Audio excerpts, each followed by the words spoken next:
Alhamdulillah nih kita dari tadi sudah membahas mengenai wasiat yang terlarang. Kita nambah ilmu baru jadi terbuka pikiran kita mengenai wasiat. Nah ini yang terakhir nih saya mau nanya ke Ustadz Syam nih. Siap. Izin bertanya nih Ustadz. Ini mengenai wasiat. Tadi sudah dijelaskan intinya berarti wasiat yang terlarang itu yang melanggar syariat pertama. Betul. Yang kedua bisa menimbulkan kezoliman serta kehancuran dalam silaturahmi.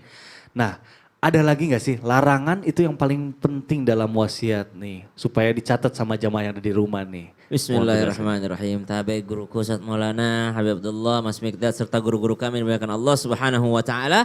Maka selanjutnya sesuatu yang terlarang atau wasiat yang terlarang adalah ketika wasiat tersebut yakni dimanipulasi. Wah, ini bahaya nih. Ciri-ciri orang munafik, tanda-tanda orang munafik itu adalah ketika dia dipercaya dia berkhianat. Ketika dia berbicara dia berbohong. Ketika dia berjanji dia mengingkari. Maka salah satu bagian daripada dosa besar kata baginda Nabi SAW. Yakni ketika seseorang memanipulasi yang namanya wasiat. Demi mendapatkan harta yang berlebih dibandingkan saudaranya. Demi mendapatkan sesuatu yang lebih banyak dibandingkan daripada orang lain. Jangankan menunda wasiat. Ya ada orang kan dia udah tahu nih wasiat bapaknya ini untuk ngasih ke sini ke sini ke sini. Tapi dia nggak mau, dia nggak rela. Wah daripada dikasih ke masjid mending kita bagi-bagi aja. Apalagi bekerja sama dalam kemaksiatan dengan saudara-saudaranya. Na'udzubillahi min dzalik. Kemudian inilah yang termasuk daripada dosa besar. Bahkan Nabi SAW langsung membacakan ayat tilka hududullah. Wah, dianggap daripada bermusuhan dengan Allah Subhanahu wa taala, dianggap daripada berperang dengan Allah Subhanahu wa taala, mendapatkan ancaman dari Allah Subhanahu wa taala dan digolongkan termasuk dosa besar kalau dia memanipulasi yang namanya surat wasiat tadi atau wasiat harta warisan daripada orang tuanya. Kan kalau anak tuh udah dapat warisan sebenarnya. Betul, betul. Nah, yang dibagikan ini kepada lembaga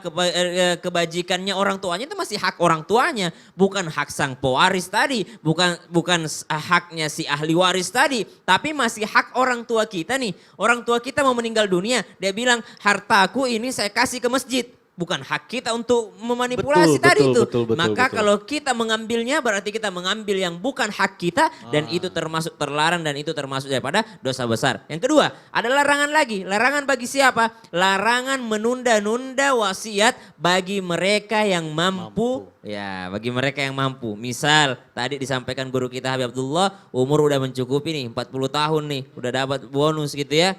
Harta banyak, tapi dia nunda-nunda, ndak mau nulis wasiat. Maka termasuk di dalamnya adalah sesuatu yang terlarang atau termasuk daripada kezaliman. Zalim pada dirinya sendiri, zalim kepada keturunannya kalau dia belum ada yang namanya mencatatkan. Belum ada yang namanya memberikan wasiat, anakku kalau saya meninggal dunia nanti ini dibagi ke sini, ini dibagi ke sini, sisanya adalah warisan untuk kalian silahkan dibagi dengan sesuai syariat Islam. Apatah lagi kalau misalnya hartanya berlebih. Kenapa? Kalau tidak ada wasiat, kalau tidak ada diingatkan sama orang tuanya sebelumnya, maka ini bisa menjadi konflik yang berkepanjangan terhadap anak cucu keturunannya nanti. Dan ini efeknya bersambung kepada orang tuanya yang sudah meninggal tadi. Maka wasiat yang paling penting yang pertama adalah wasiat ilmu. Ilmu bahwa apa? Ilmu bahwa anakku kalian semua harus berilmu agama. Kenapa? Supaya kalian membaginya sesuai dengan syariat Islam setelah nanti ayah meninggal dunia. Yang kedua wasiatkan kalau ayah meninggal dunia nanti maka bagilah segera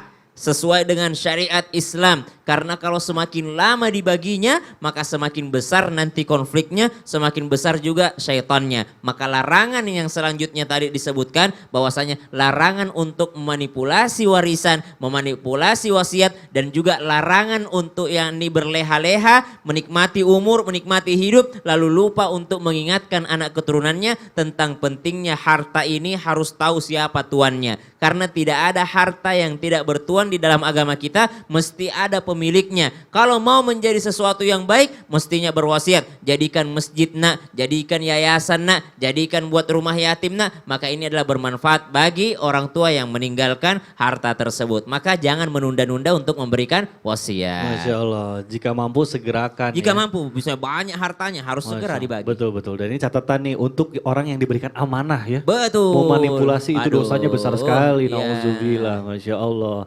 Baik jamaah, alhamdulillah insya Allah nanti setelah ini kita akan kembali lagi dan tentunya insya Allah kita akan menjawab pertanyaan dari jamaah. Jadi jangan kemana-mana, tetap di Islam itu indah. Jamaah, oh jamaah, Alhamdulillah.